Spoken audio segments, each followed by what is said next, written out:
is full. The beast will be unstoppable.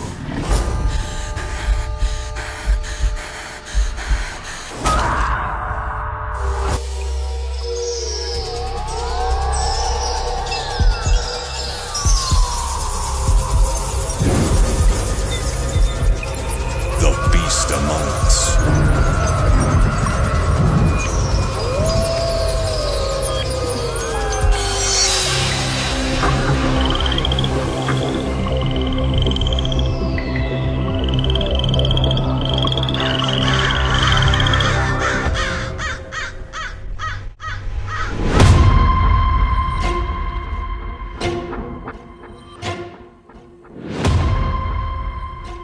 After a full day of hiking further inland, they decided to rest. Edwin and Alondra went fishing, the Scion set up camp, and started a fire with his magic. Black Alpha hunted and came back to the camp with a wild hog. While at the river, Edwin and Alondra suddenly saw a pair of huge blue eyes in the water.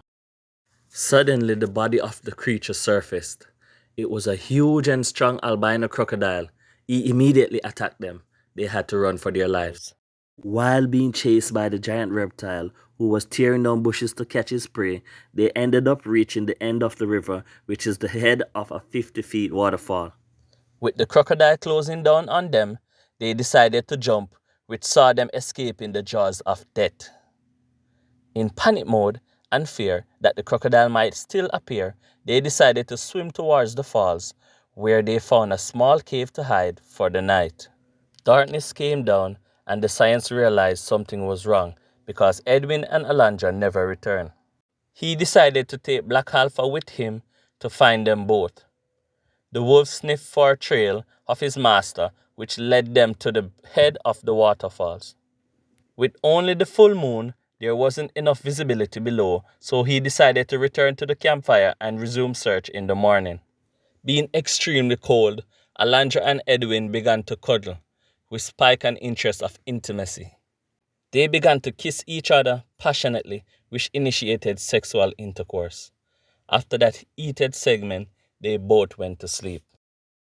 During the wee hours, Edwin was woken by a sweet voice singing a melodious cadence.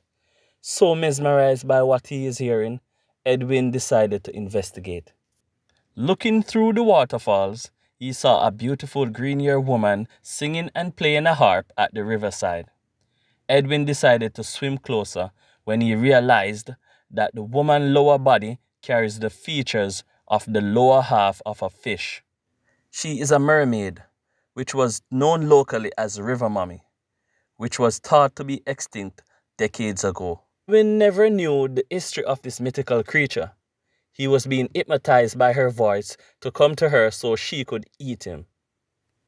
Edwin slowly waded in the water towards her as she flipped from the rock into the water and slowly glided towards him with her dreamy eyes and menacing smile. They reached in each other's arms as the mermaid continued singing. She then kissed him, slowly licking her tongue on his skin which spiked her taste buds. As she prepared to take her first bite, Edwin was awakened from his hypnotic state by Alondra's voice. "Edwin, where are you?" she shouted. The mermaid's beautiful face swiftly transformed into a demonic look. A fight suddenly ensued, and the mermaid pulled Edwin underwater to drown him. With the underwater struggle happening, the mermaid's tail pushed a rock which revealed a huge glow. With the sudden glare of distraction, Edwin manages to pull his knife from his waist and kill the man-eater with a stab to the heart, which makes her let go and sink to the river floor.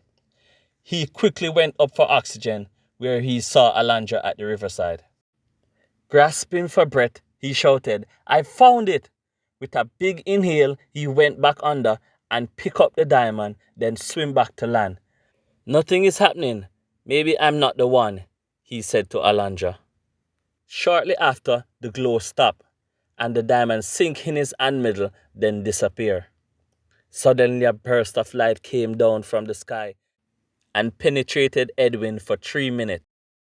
His hair and eyes became white, and he was clothed in a black armored suit with a moon crescent on it, while holding a powerful sword with ancient writings. The bright beam that created dark Lunar could be seen miles away across the ocean, which also caught Lord Christopher's eyes. The science was woken by it and quickly arrived with Black Alpha to see what was going on. With tears falling down his eyes, the science shouted, "The prophecy is true."